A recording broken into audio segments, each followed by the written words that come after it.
A very good morning to all of you. Thank you so much for joining us. A warm welcome to the third panel discussion of the immersive NASSCOM series on corporate startup collaboration. I'm Siddharth Kadandale, and I will be your moderator for today. We conceptualized this series with the objective of creating a platform for dialogue and deliberation to explore the value creation potential of corporate startup collaboration in India. And I'm pleased to share that the first two sessions the panel discussions that we've had were a resounding success. We had attendees from 120 plus organizations, still counting, and we created a positive and upwards momentum towards this objective. The theme of the first discussion was defining the formula for successful partnerships. And the second discussion was focused more on navigating the complexities of what it entails to partner between corporate and a startup. So far, we've covered the what and the how. Today, we have an extremely illustrious and experienced panel who will reflect on their learnings from journeys that they've been having for the last many years. Our panelists bring over a decade of dedicated experience each in corporate startup partnership in particular. We will cover each step of their journey, right from sourcing problem statements to how they invest in startups, potential successful exits that they've had. We want this 1 hour session to be as interactive as possible, and I encourage all of you to type in any questions that you may have in the chat box so you can get a contextual understanding from our panelists. I would like to thank our panelists for taking the time out to share their experience with us, and I'm very excited to hear what they have to say, and I hope you will find this equally engaging and insightful. On that note, I would like to extend a warm welcome to our esteemed panelists and briefly introduce them. To share the corporate perspectives, we have with us Neil Bhatia, who is the Director and Head, Startup Ecosystem and Strategic Initiatives at Intel India. We also have with us Anil Vishwas Ayathiraj, who is the Head of Open Innovation for Startups and Strategic Investments and Partnerships at Samsung R&D in India. Both Neil and Anil have successfully engaged with about 40 to 50 startups across various growth stages, scale, and partnership models. From the startup ecosystem, we have two highly disruptive and entrepreneurs who bring very unique insights from their incredibly successful journeys. So from Intel's cohort of startup partnerships, we have with us Aniruddha Banerjee, who's the co-founder of Switch On. And from Samsung Partner Startup, we have with us Rakesh Deshmukh, who's the co-founder and CEO at IndusOS. A very warm welcome to all of you. I would now like to request our panelists to briefly share a quick 1-minute context each about the initiatives or the startups that they're leading and the messages that they want to share with us over the course of today's session. We can go in the same order of the introduction that I had. Over to you, Neil. Hey, thanks, Sid. Firstly, thank you for having me here. It's a pleasure to be addressing the esteemed audience here, and hopefully we'll have a very good constructive dialogue. A little bit about myself. I'm a part of the Intel India leadership team, driving 2 charters. One is lead the startup ecosystem initiatives, which has multiple of them as a part of that, starting with the Intel startup program that we run, which was erstwhile called the Intel Maker Lab. And the second part of it is we drive strategic industry collaborations across healthcare, education, and remote connectivity, right? And the idea is, how do we really weave the startups into some of our strategic initiatives as well, right? It's not like we work in isolation. Secondly is, as a part of Intel philosophy, we truly believe that no one single company can do it all, and it's a matter of how we collaborate with the rest of the ecosystem. And with that, thank you again. Thank you, Neil. Anil, over to you.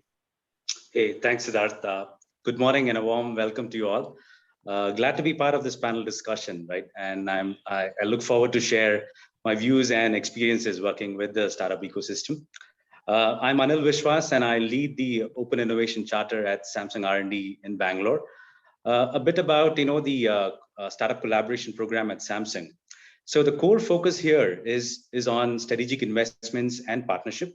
And the way we execute this is by leveraging the frontier technology and services which is out there in the external ecosystem.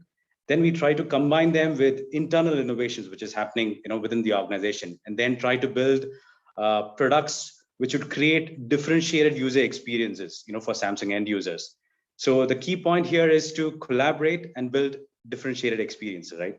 So I would leave at that point, and let's talk more during the course of this panel discussion. Thank you. Thank you. Anirudh, would you like to go next? Yeah, absolutely. Thank you so much, Siddharth. And it's great to be a part of this panel as well, with illustrious people like Neil and Anil.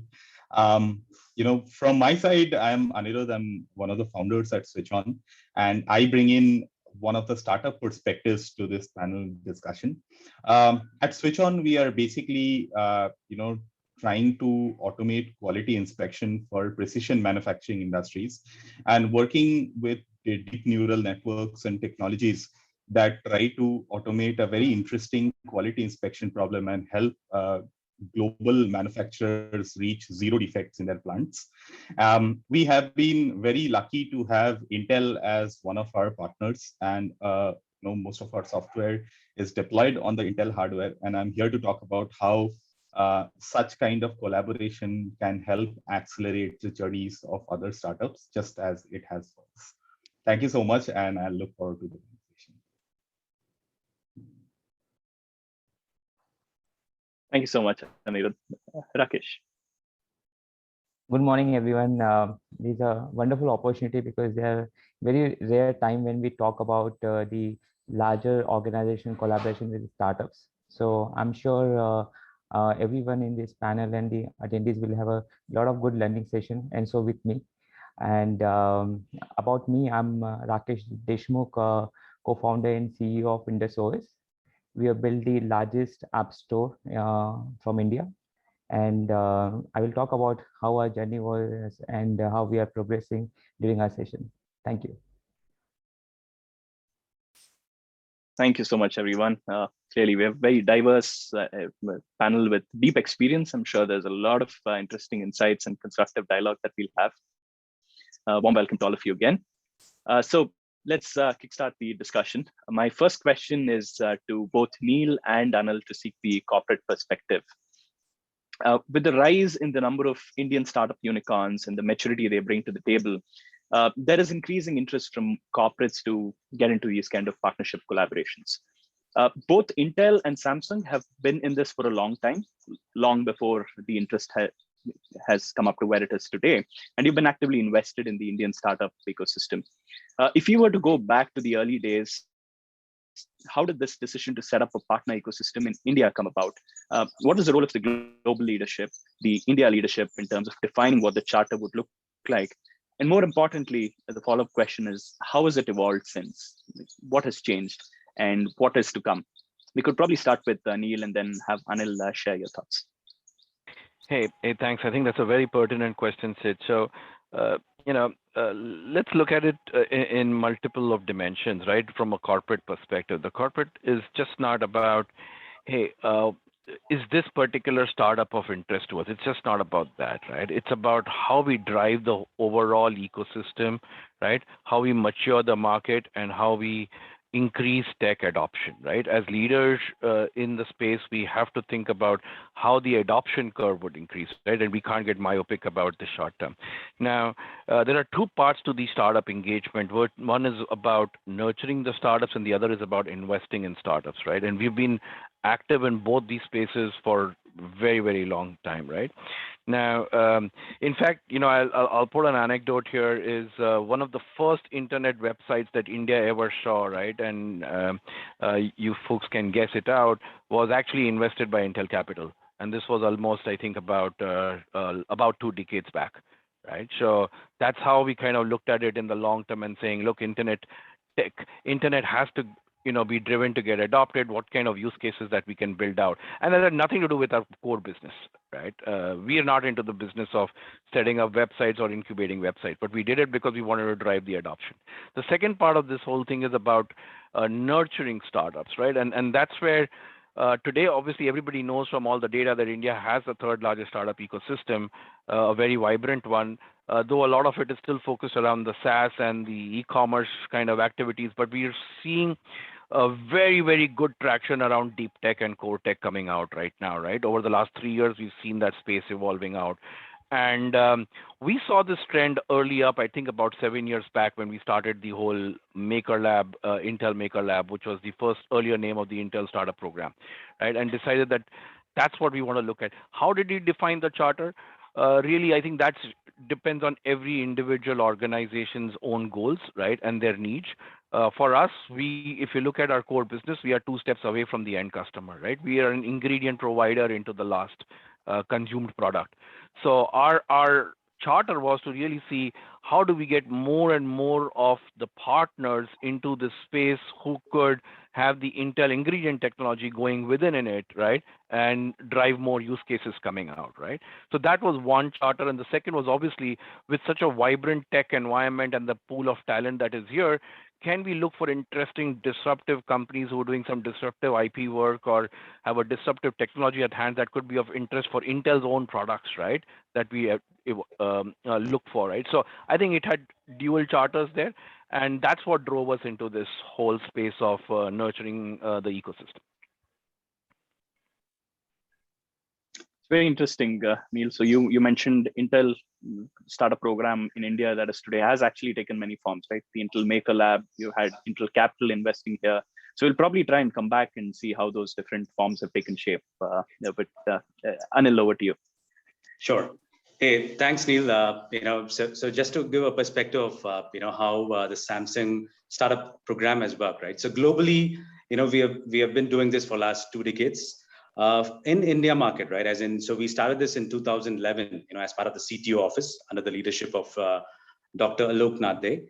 So when we started, the core focus was more into B2B, because I think the B2C business was quite well established in the India market, right? So when we started, it was more on the B2B, where we worked with the partner ecosystem with Samsung B2B products, like say the Knox SDK, which sits on top of the Samsung's platform to give a more secure layer for our B2B partners. So so for initial couple of years, so that is what was our focus. So in 2013-14 timeframe, right? That is when we started to focus on specific verticals, of B2B verticals, like say the healthcare, BFSI, and so on and so forth, right? So we started building applications which caters to these specific verticals, and I think which would drive business as well. So that is what we were doing, in the 13-14 timeframe. 15 was an interesting year, wherein we also did a new product incubation, working with the startup, right? So this was one such initiative where we built ground up a product catering to India market, and which is for the Aadhaar ecosystem. So this was a Galaxy Tab Iris, which was launched in the year 2016, and I think a couple of years, we worked on it, and we worked with the partner to actually make their solution, which is in line with what the India requirements is, and then we launched this product as well, right?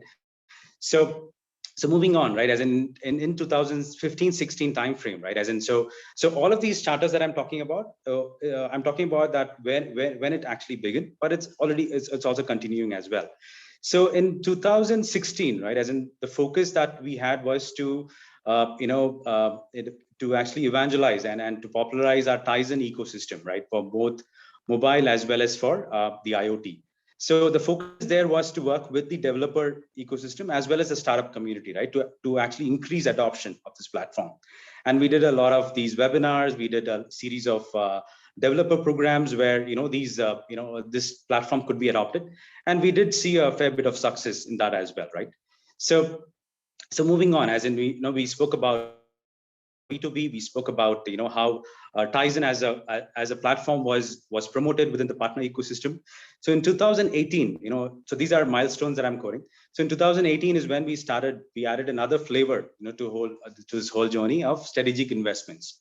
So the core focus here was to invest in companies which would further add value to the existing products that Samsung's have. So for last 3 years we have invested in 12 companies. And we have been fairly successful in taking their products to market. To give one such example, classic example is Indus OS, who is there as part of the panel today. So how we have actually worked with them in terms of providing a personalized app recommendation based solution for the Galaxy App Store. And I think what this has resulted in is for Indus OS as well as for Samsung, over a period of time, when we have co-created these solutions, it has led to a product maturity, which is beneficial for the startup as well as for the corporate, right? That is one. Second is the scale that the startup has achieved, working with corporate. So that is actually goes without saying, and the business and the revenue growth. So to cover all aspects of a product from where it started and where it is now in terms of business growth is the result that we have seen, and we are happy that we are progressing with many more of these investments in the days to come. So I would like to end this with this particular topic with a small note on why we feel that these are this program is successful is because alignment with the top management, which is one of the key aspects, right from starting from our MD, CTO, and the respective group heads. They all believe in this in this concept of co-prosperity in collaboration with startups. So the reason I'm stressing on this point is because whenever we bring solutions from the external ecosystem, unless and until we have a buy-in from the organization's top management, it becomes challenging to actually take the solution through. And in Samsung's case, we are fortunate to say that this philosophy of co-prosperity is actually believed and practiced throughout the organization. Thank you. Thanks, Anil. Very insightful to understand, what's driving those decisions. And 12 investments in 3 years is quite sizable for a corporate that has its own set of business strategies and goals. We'll probably come back to that particular element later during the discussion as well. Moving on to the next question. This is to Aniruddha. More corporates we're seeing are setting up accelerators, incubators, corporate venture cohorts. So the demand to partner with startups is increasing. At the same time, startups also need to be very deliberate in their decision of who they want to partner with, because it takes a considerable amount of investment in terms of time, resources, and effort. So in that context, Aniruddha, it would be great to understand how you went about this decision. You mentioned SwitchOn is an industrial IoT company. You have deep focus on specific verticals. So how and when did Intel align with that strategy? Yeah, so thank you so much, Siddharth, and love to share my perspective on that. I think that very candidly, it was a little bit of luck and a little bit of hard work. It was lucky in the sense that Intel already had a strategy in place for the industrial IoT sector in general, right? And they were looking to work with companies that had a very focused offering for different kind of industries in the different kind of startups in the industrial IoT space. We actually started interacting with Intel as a part of their plugin program, which is one of their accelerator programs. But without going into the specifics of that, let me first talk about what was our idea behind working with Intel, right? So we at SwitchOn work with AI on the edge, right? Which is an interesting piece of technology where AI is deployed on almost embedded systems, reasonably powerful systems like Movidius, powered by Movidius accelerators and things around there, right? But most importantly, because of this, we already were looking to work with and working with, companies that have edge compute systems, and a lot of expertise in that. So it was kind of a lucky shot for us that while Intel was looking at, an industrial IoT applications to run on top of their platforms, like, their NUCs, et cetera, we were looking for companies, that have deployed reasonably powerful hardware in industrial environments, right? And that's where, it was kind of a very natural way for us to look at a partnership with Intel. The one thing that I would love for everyone to take away on this is that, as you rightly mentioned, that partnering with a big entity like a corporate is a very careful decision that most startups should take. But according to me, it should be taken first with some amount of strategic alignment with the product as well, right? And what that does is that it creates a very good win-win situation for both the corporate and the startup, in which, our journey is accelerated, as well as some of the overall business objectives of the corporate are met, right? Having said that, there's a very powerful personal interaction as well. So we have been at Intel very lucky to work with people like Amit, who have Amit Chatterjee, who has spent a lot of time in industrial spaces, right? And that is very important, not just the corporate itself, but the person and the stakeholder you are working with at the corporate is very essential. Because if there is a good alignment between that stakeholder and his understanding of the space vis-a-vis the founder's understanding of the space, then it reinforces the win-win situation that has been created, right? And it just accelerates the journey going forward. So these were the two fundamental things that kind of worked out for us, with a little bit of luck and a little bit of work. With that, I'll hand it over to you, Siddharth. Thank you so much. Thanks, Anirudh. So product alignment being key, and also look for leadership who bring in the experience that can help startups scale better when they partner with the corporate. I think those are two very important takeaways. And as important as the alignment is, so is the need to have clear objectives up front, right, Anirudh? That's what you mentioned. So I'll direct through that point as a segue. Next question to Rakesh. At Indus OS, you have demonstrated constant growth, right? You raised seed funding based on my research. You've 150 plus million mobile users that you've acquired, partnership with most major brands. So where does Samsung come into your story, right? Initially, what was the intent of your partnership? Anil did mention product integration is key. So was that one of your objectives? Was it funding? Was it scale of customers? And over time, has that objective evolved as you've started to deepen your collaboration with Samsung? Thanks, Siddharth. I think this very important question on how the opportunity of working between the large organizations versus a startup evolved that entire journey. For us, if I have to go back to the history of Indus, we started our operation in 2013. And it was just a concept on paper that we'll build the largest app store. And it was a very funny idea because we were trying to get into the space which was dominated by global giant Google. So we were lucky that a couple of OEMs signed up with us in 2015. We never imagined that Micromax, which was the largest, one of the largest OEM that point time, partner with us. And of course, the journey evolved in a couple of years when we started approaching Samsung for the partnership. A couple of things we looked at very, carefully, or the working with this, large organizations takes its own time. So our journey started probably in 2016. We started saying that, there's a bunch of OEMs who are using our product. Why don't you also adopt it? And because there are various stakeholders, alignment between the stakeholders is a complex task. And it took us almost 2 years to convince Samsung that yes, we are a right partner. And 2019 early when this journey started. And we are very fortunate because Samsung being the largest player in the market, they helped us to get to 150 million users.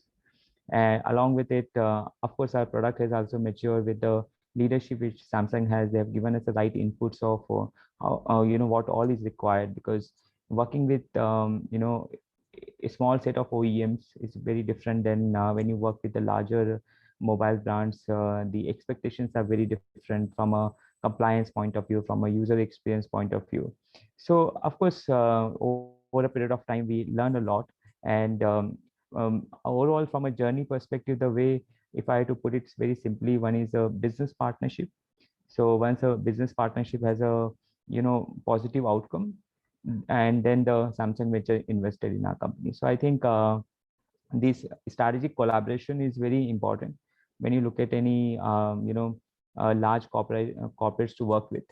So as Anirudh has mentioned, what type of collaboration are you seeking? Is it just funding? I don't think that's going to work.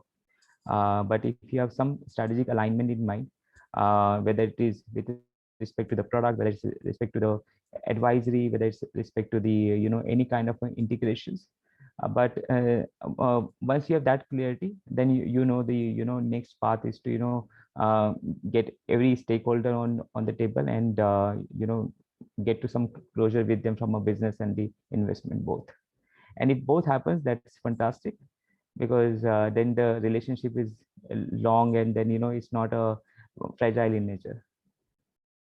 Yeah. Thanks, Rakesh. I think that's a clear demonstration with conviction, wanting to convince the corporate, 0 to 1 growth that you demonstrated with Samsung scale. And that's precisely the kind of messaging that we want to proliferate through these sessions. The potential that exists when you get a startup's agility and the corporate scale to come together. So on that note, I'll move to the corporate perspective. And my next question would be to Neil. So Neil, you bring over a decade of dedicated experience purely leading innovation ecosystems and partnering with startups at Intel in particular. So what have been your 3 biggest takeaways as part of the Intel startup program, the way it is designed today? And how would you translate that to advice for new age GCCs and startups who are embarking on their own journeys now? Yeah, so what I say now is not going to be any new rocket science. I think we have a distinguished set of audiences and everybody has their own learnings, right? What we'll best describe is our perspective and our view to that, right? And I think the views get formulated based on the objectives that each acceleration program or each incubation program carries for their corporate. The way we looked at this whole ecosystem earlier was we wanted to drive the ingredient tech that Intel brought in for adoption. And that was where we started with the whole maker perspective, get the enthusiast. In the early stage, if you follow from years, right, who are the earlier adopters of tech is all the geek and the enthusiast community who kind of come in first to look at what is really good about it, right? So we started engaging with that community in India first to say, okay, if we were to get a startup program running, focusing on startups, let's first work with the geeks, right, who will eventually start maturing out. That's one. Over the years, when we started looking at what was happening, we realized that there were so many early stage startups coming in that our portfolio was very skewed on one side, right? And obviously, as a corporate, we want to also see how is the adoption curve coming along, right? So that's when we started rebalancing our portfolio towards, hey, while we will continue to look at some early stage disruptive folks, right? How do we rebalance our portfolio towards, nurturing some high impact startups, right? Like switch on from Anirudh, right? And say, hey, because that's going to drive the needle in the market. That's going to drive adoption, right? So that's the part that we really looked at. Let's really focus on a good portfolio mix with 70% approximately towards mature stage startups, right? Or mid to mature stage startups, and then look for early disruptors, right? With interesting tech. Obviously, now that's a difference here is if I were to look at, technologies that were inward that Intel would like to acquire from the market, then I would look at early stage, right? Because that's when the valuations are low. That's where, I can nurture the tech to go my way, right? As in the way Intel would want it before it hits any other competitive platform, right? So again, it really depends on what I'm focusing on, which startup for what perspective, right? That's one. The second part of it is, so one was really the rebalance of portfolio. The second part of it is, we very quickly in the second year, towards the end of the second year, and by the last year plugin edition, we quickly realized that this is not a one company game, right? This is no way going to be. If any company believes that they can do this on their own, I think, it's time that they will over time realize that collaboration is going to be key in this ecosystem. And I'll say this for 2 reasons. One, the Indian startup ecosystem is very different than what the Israeli startup ecosystem is, right? Or what the US startup ecosystem is, right? And in that perspective, when you look at that, the kind of companies that you see, the kind of nurturing that they need is very, very different, right? And that's where, you start looking at who else in that ecosystem can help partner with me to nurture these kind of startups, right? So that's the other part. So for example, let's take plugin, right, from where Switch On and Anirudh came, right? That's in collaboration with IIT Sign, right? That's not our own independent program. We have our own independent direct program as well, right? And then we also are looking at how vertical use cases are going. Again, if I say Intel is an ingredient tech, right? One of our key learning was, I have to be closer to the end customer who's consuming the tech.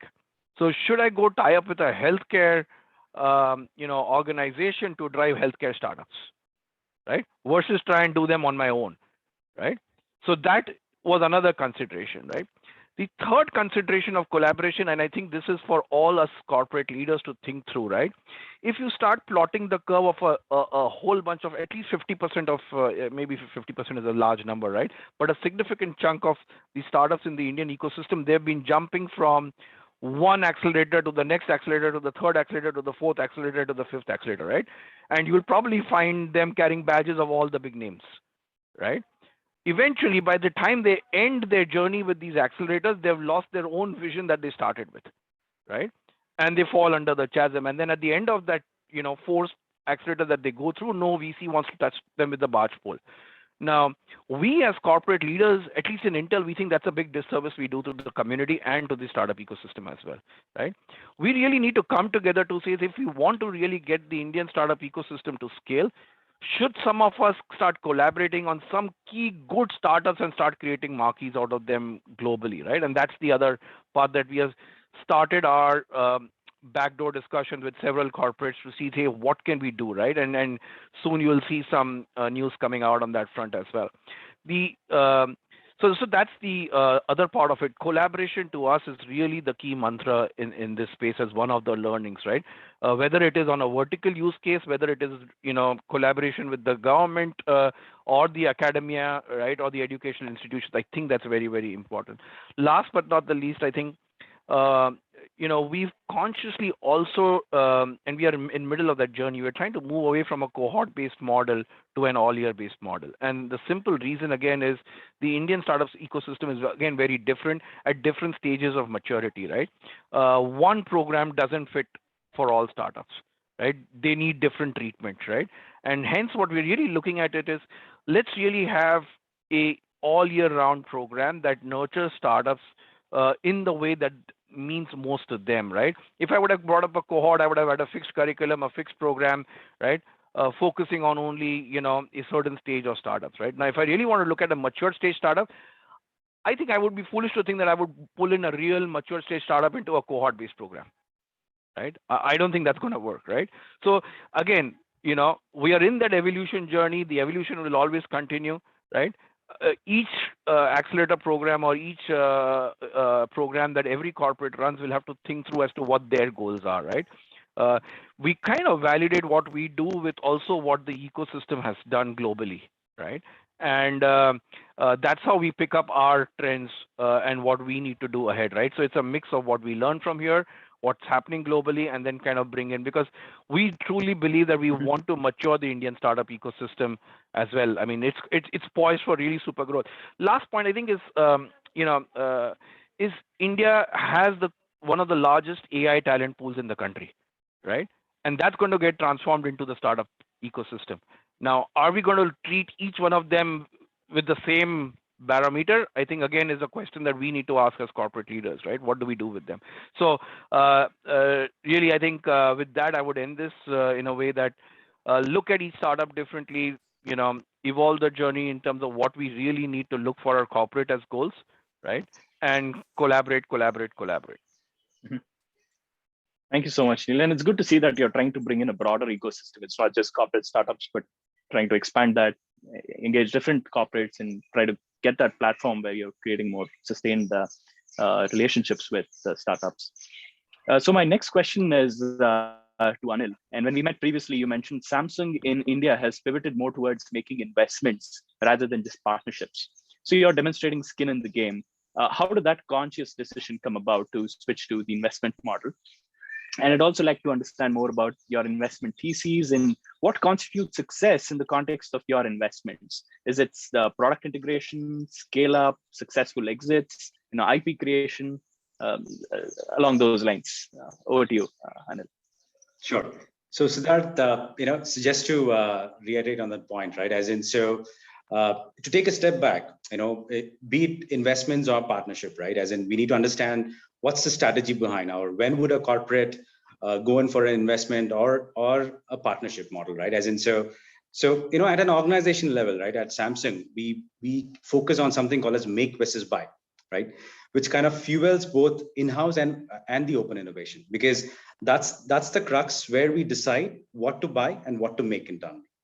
So when it comes to in-house innovation, what we focus on is to build core platforms, right, which is more long-term in nature, as in which is more stable. As part of open innovation, what we do is, so once we clearly know as to what are our in-house capabilities, we try to identify gaps which are out there, as part of the product, as well as what would further accelerate in terms of the feature offering to my end user, right? So that's how we decide as to what is the strategy behind make versus buy, then accordingly approach it, be it for strategic investments or partnerships, right? So now coming on to when do we partner versus when do we invest, right? As in, so if that's also part of your question. So ideally, right, as in when solutions which cater to only the current needs, and it actually caters to the current need, and doesn't have any long-term vision in terms of our product roadmap, we generally tend to partner with them. However, as in when the solution has a long-term perspective in terms of growing with the product, right, as in growing with the Samsung ecosystem, we kind of go ahead and invest. So there are instances where we initially partner and then go about investing, because then we understand the capability of the product and how good the product works with the Samsung ecosystem, right? So then we have done that as well, and vice versa, where there are instances where we have initially invested and then partnered as well. So this goes hand in hand in terms of this is at a high level, this is how we kind of decide on what is our decision framework in terms of considering for a partnership or an investment. Okay, so next part of your question about be it scale up or exits or IP creation, right? As in terms of that, I would say these are quite common ones, and I think all of them are equally important. However, what is even more important, right? As I mentioned earlier as well, things that products or solution which caters to my business need or which solves a user pain point, that is what I would actually constitute to a success metric. So let me give you an example so that it is very clear as to how we measure. So this is over and above the normal metrics that the user adoption or the traction of the application and all of that is there, right? This is your over and above, and this is what is the decision making factor on how we continue with the partnership or not. Say for example, right, as in Samsung Online or Samsung Online Store is there, right? As part of that, so logistics is an important aspect as to how we deliver the product to the customer, how is the coverage across India, how fast we go to the customer, right? So this is a clear field where Samsung as its core business would not want to enter, considering what we do as core. So if you relate to what I said versus make versus buy, so this is not core to Samsung, and so this is a clear space where we have to look at partners and we have to work with new age companies who are disrupting this field out there. So once we partner, what we would ideally measure, so sales growth, as in how much of revenue this actually particular collaboration is just brought in, and obviously the the user VOCs, as in customer VOCs, which would kind of further reinstate that how good this partnership is working. So let me also take another example so that it is very clear as to how we are going about doing this. Say for instance, right, as in the space of Bixby, Bixby as a voice assistant is pretty famous globally in terms of its English offerings, right?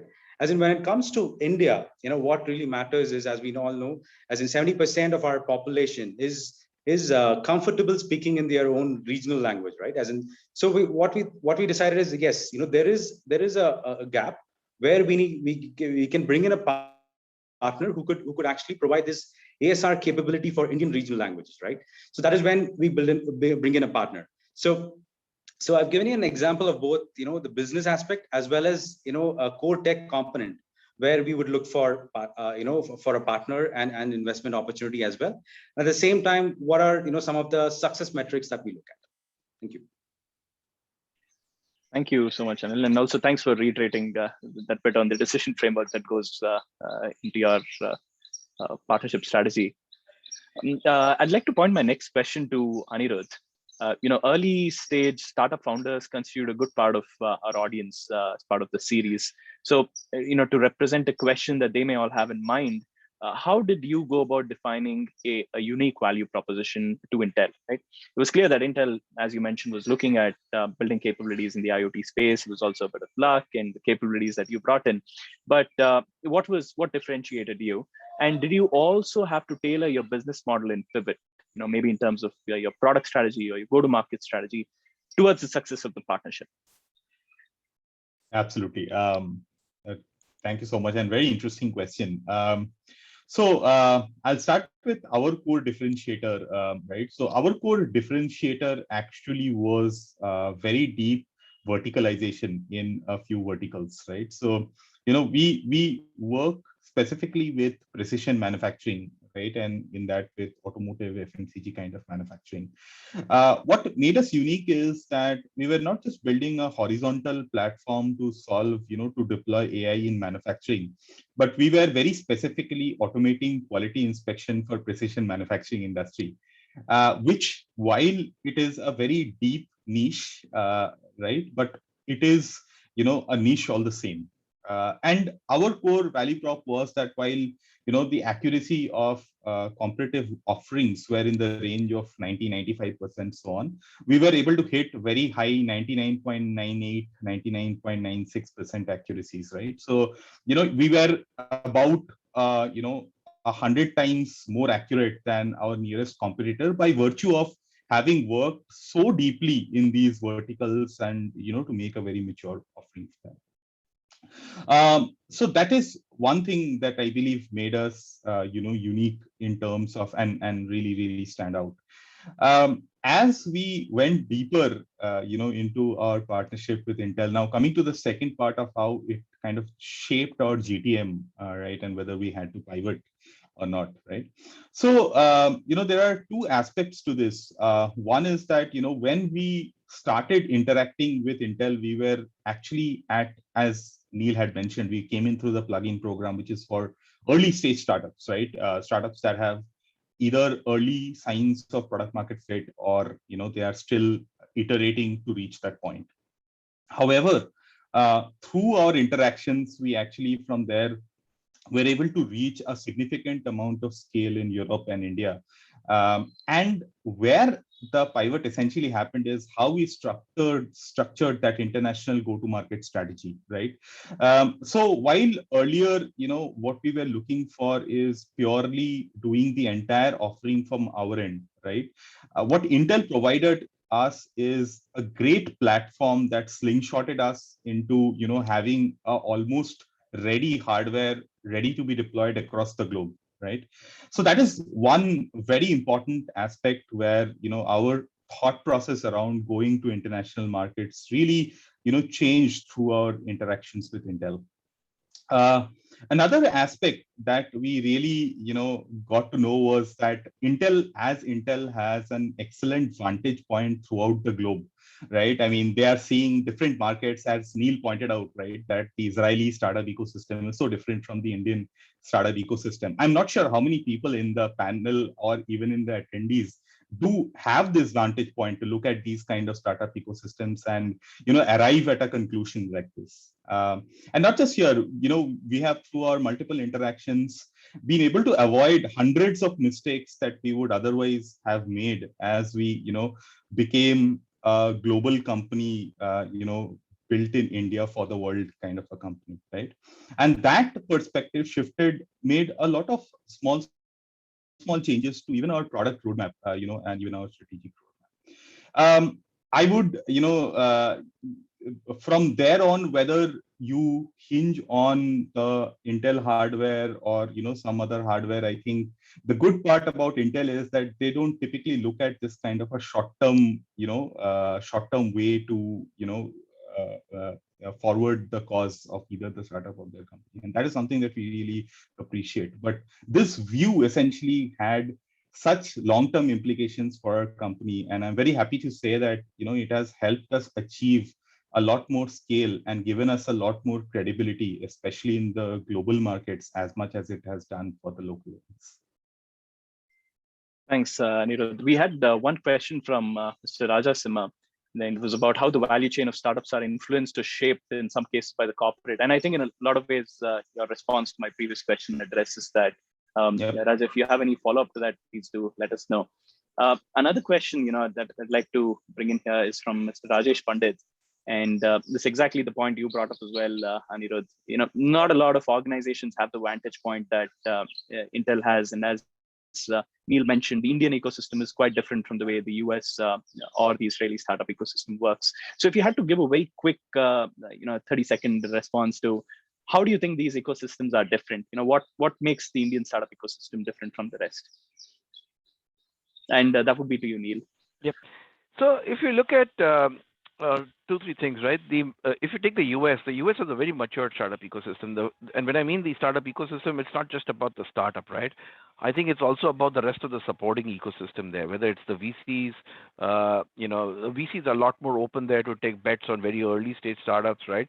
The framework to support the startup in the US network, right, of companies is far more deeply penetrated, right? And if you take Anirudh's example, right, of how we could connect them globally, right? I think that's process is a lot more matured when it comes to the US ecosystem, right? And also the thought process within the startup founders, right, is very, very different, right? So I think, and I'm not saying that, they are better than us. I think they think differently than us, right? And I think if our startups need to compete globally, right, we need to nurture that thought process, and be able to leapfrog probably even ahead of some of those thought processes that exist in the US, right? When you move the geography needle into Israel, right? So if you look at Israel, right? Israel is full of deep tech guys, right? Very, very core tech. And India is not there, right? India, it was more dominated if you look at it, right? Started with all the content and media ecosystem very early up, right? We started doing digitization of content, music, and all of that. Moved on to really a whole bunch of fintech ecosystem coming in, the e-commerce players coming in, and now you see a wave of SaaS, which has probably started about much earlier than now, right? Over the last 3 years now, we are seeing some core deep tech stuff coming out of India as well, right? Not to the benchmark of what Israel is, right? But it is coming, right? We are definitely seeing it. And I truly, and this is my personal opinion, right? With the AI talent pool in India that's available, we can far outstrip deep tech ecosystem anywhere globally, right? And that's where I was saying, right? This is an opportunity for us as corporate leaders in India to look at that ecosystem very differently than what we used to look at it, 8 years back, 10 years back, right? Because here is our opportunity to look at India very differently with the talent pool that is coming up from an AI perspective, right? And I don't think there's any corporate which doesn't believe that AI is here to stay and will probably chart out the course over the next several years, right? So that's really the way it's very different than the others. Thanks, Neil. I'm sure that definitely addresses the question that Rajesh had. Another question that just came in is from Mr. Ravindra Menon. And so the question goes, it is observed that most startups in India are software or IT centric. So how do we enable startup collaboration for manufacturing or hardware product development, which require long-term commitments and higher capital investments, and thus transform India to potential competitor to where China stands today? So would you like to share your thoughts? And I'll direct this to Anil and Anirudh, perhaps. Sure. So in terms of manufacturing, yes, the Indian startup ecosystem is not that mature. Probably China is, and few other Asian countries. However, I'm sure in the space of, say, semiconductors, right, or semiconductors, or in the display manufacturing and other things, yes, there is opportunity. However, it's actually a long way to go in terms of what we are trying to do. And I think even if you consider the investment ecosystem, right, as in the number of VCs investing in the manufacturing startups is considerably less. So this has the problem from both ends. One is the adoption, because I think since India is not considered as a as a mainstream for hardware startups, there are not many takers. And other is it's both demand and supply problem is what I would say. However, if the manufacturing is focused on what the corporate, or after they do a market research on what the corporate needs or what what are the strengths of India market, and then they go about developing solutions around it, then I see that there is an opportunity to collaborate.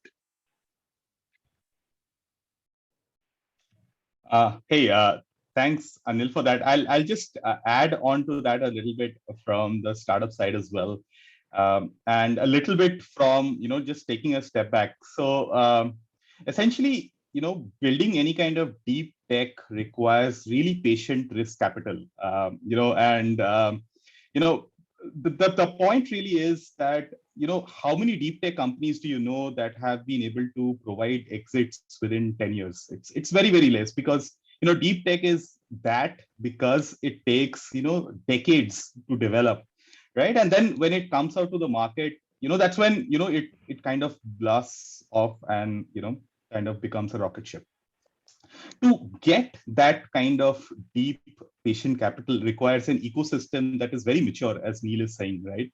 So what that means is, it's an ecosystem that has seen a lot of exits. It has, seen the playbook of a deep tech startup play out, right? If I give you an example of the US, for example, there are VCs like Sutter Hill that have been out there for 50, 60 years, right? They have seen how technologies mature over, decades of their experience.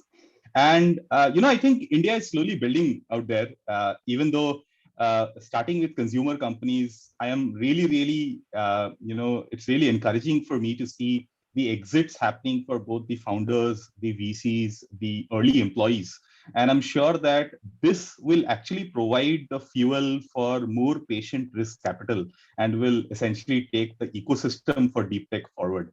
I don't think that there is any easy answer to this. There's no silver bullet in, because even global VCs, they need to see the playbook play out, before they come in with their patient risk capital.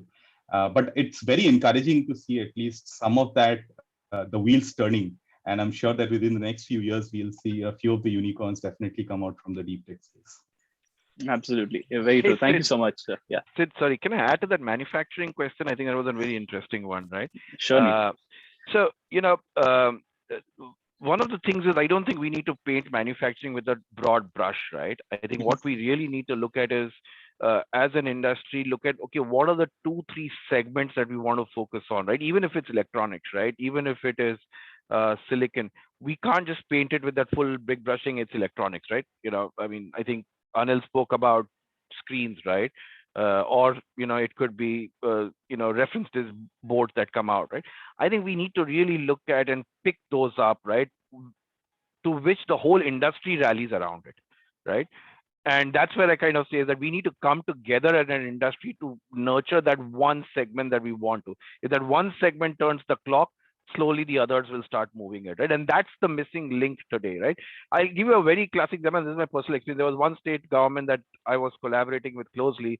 They had a hardware ecosystem accelerator. They had a software accelerator as well. And they both were still not talking to each other in terms of, hey, you know what? Should we be looking at software, hardware, the whole stack together so that we nurture that whole segment together? So that's the whole breakdown that we have as an industry, right? And I think that's what I would like to really get our thought leaders to think about. Absolutely. Very, very pertinent points from all three of you. The next question is something very important that we've been hearing from our audience. And given Rakesh, your experience, I think this will be very pertinent to get your insights on this. Startups are often working with multiple stakeholders, right? It could be investors, it could be corporates, it could be the research institutes. There's a whole lot of innovation ecosystem that's getting created. But do you believe it is easy to get pulled in multiple directions because these different stakeholders may have different expectations on product strategy, revenue targets, technology stack integrations? So what are your recommendations for startups to navigate better through these complexities? Siddharth, complexities are not just limited to what you said. Like, for example, it's not just about revenue. So let me start from the time when you think about that, I have to collaborate with X entity. Now, when I think about, collaboration, the first thing which comes is awareness. So before you join or start the discussion with any of these entities, have you did this entity heard about your name? Do they already know about your product? So if any kind of awareness you can create, whether it is through the PR, whether it is through the social media, or it is through the conferences, sponsoring different events, but doing something so that before you start interacting with them, then know about your company. Then the second challenge which comes, of course, now they heard about your company. The second challenge is about whether there is an internal demand for what you're selling. So the way I look at sale process is either they have an internal demand, or there is a need which you're creating, that this X solution will help you to grow your top line, or help you save the cost. In either of the ways, if there is an internal demand that this is what we are looking for, this is the problem that we are trying to solve, then of course that helps a lot. The third problem, or the third challenge is, in large organization there are so many people, so whom to approach. And large organizations driven with a lot of KPIs, that every individual has a KPIs to deliver quarterly, yearly. Now your proposition fits in under which criteria, which designation, which person. I think that will help a lot from solving this problem. Then the overall journey of working with any large corporate for the closure, it takes years, maybe months. Months you're lucky. So you have to have that kind of patience, like yes, I'm investing my time. Of course, once it gets closed, then that is a exponential growth that you will see. And when you're working with the large corporates, of course, the last part of when there is a principal alignment that we are ready to work, then the another set of challenges which you see is who will own it, what kind of a control we will put it in place, what kind of a security compliance is, how the user experience will evolve, because there were strict brand guidelines. So of course you have to comply with everything. And when you're doing all this, and you started with A, that this is what I'm going to deliver, and then you end up with A plus or B.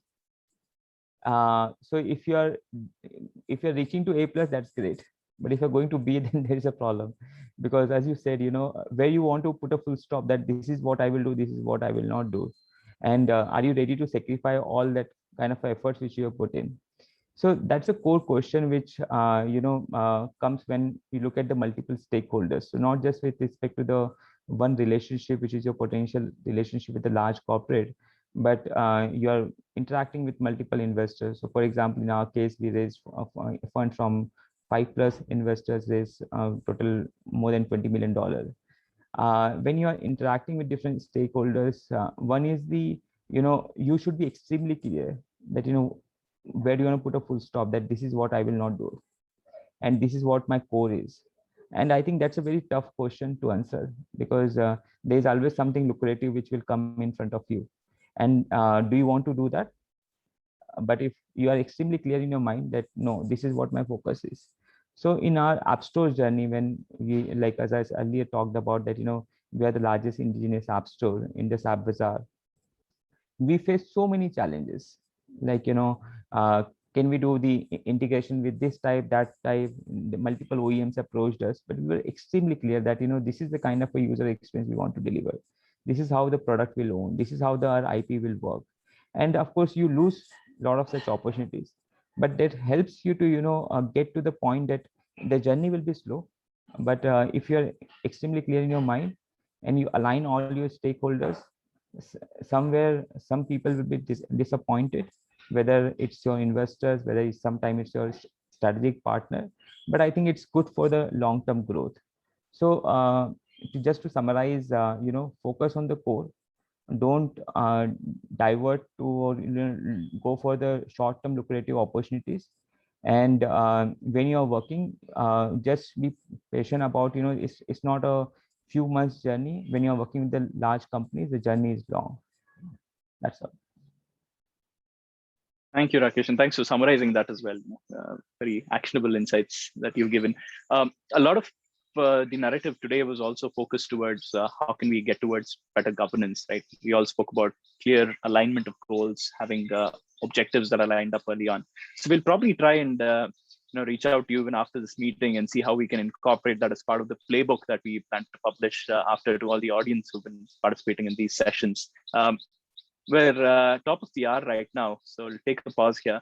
Now we've covered all elements from a strategic and process perspective, and like I mentioned, maybe the governance piece can come in the playbook as well. Thank you to all the panelists. This has been extremely informative, several actionable takeaways. Thank you so much for sharing all of this with us in such a candid and transparent manner. And I'm sure the audience has found it to be equally insightful as well.